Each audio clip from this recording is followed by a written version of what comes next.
Hello guys, இன்னைக்கு நம்ம simple present tense பற்றி தான் படிக்க போகிறோம். இதுக்கு பேட்டர்ன் அல்லது ஃபார்முலா என்னன்னு சொல்கிறேன். சப்ஜெக்ட் ப்ளஸ் வேர்போட ஃபர்ஸ்ட் ஃபார்ம். எக்ஸாம்பிள்ஸ் பார்க்கலாமா? எக்ஸாம்பிள்ஸ்: நான் காபி குடிக்கிறேன். அது எப்படி சொல்லுவோம்? I drink coffee. நான்கிறது ஐ, காப்பிங்கிறது காஃபி, குடிக்கிறேங்கிறது ட்ரிங்க். அவள் புத்தகம் படிக்கிறாள். She reads a book. அவள்ங்கிறது ஷீ, ரீட்ஸ்ங்கிறது படிக்கிறாள், புத்தகம்ங்கிறது புக்.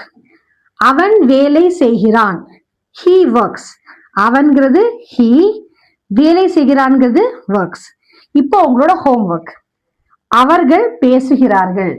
இது உள்ள ஆன்சர் என்ன வருங்கிறது நீங்க கமெண்ட்ல லீவ் பண்ணுங்க. இந்த மாதிரி கிராமர் கிளாஸஸோ ஸ்போக்கன் இங்கிலீஷ் கிளாஸஸோ உங்களுக்கு தேவைப்பட்டுச்சுன்னா நீங்கள் கீழே தெரிகிற வாட்ஸ்அப் நம்பருக்கு காலோ மெசேஜோ பண்ணுங்கள். தேங்க்யூ.